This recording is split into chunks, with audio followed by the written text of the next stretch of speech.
Scott Morrison has announced extra leave to ensure firefighters don't need to dip into their personal holidays to keep battling blazes over summer. But the Prime Minister's promise did little to subdue an ongoing clash over a push from a firefighters union to financially compensate volunteers. More from political reporter Trudy McIntosh. They're on the front line of the fire crisis.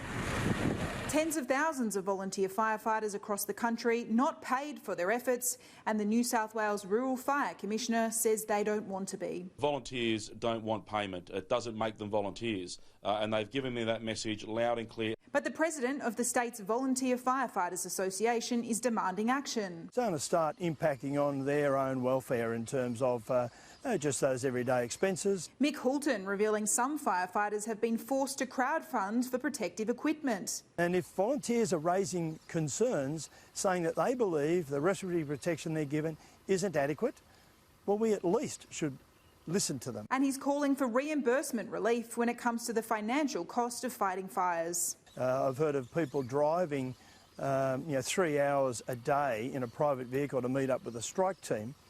That's going to burn a lot of fuel. But the union's demands were quickly denounced by the RFS Commissioner, who called their credibility into question. I would put very little store in anything that organisation has to say. They're highly politically charged. Their leader's a failed political candidate. Scott Morrison, though, is now signalling a shift in policy to support firefighters. For a third straight day, he was touring fire grounds, this time in South Australia, where 86 homes were destroyed around the Adelaide Hills. In his first major announcement since returning from his Hawaiian holiday, Scott Morrison says he'll increase emergency service leave for public service workers up from an average of 1 week to 4. There's some 150,000 Commonwealth employees. This will enable them to be able to commit more time in their brigades. Private sector workers, though, will still need to continue to rely on the goodwill and generosity of their employers.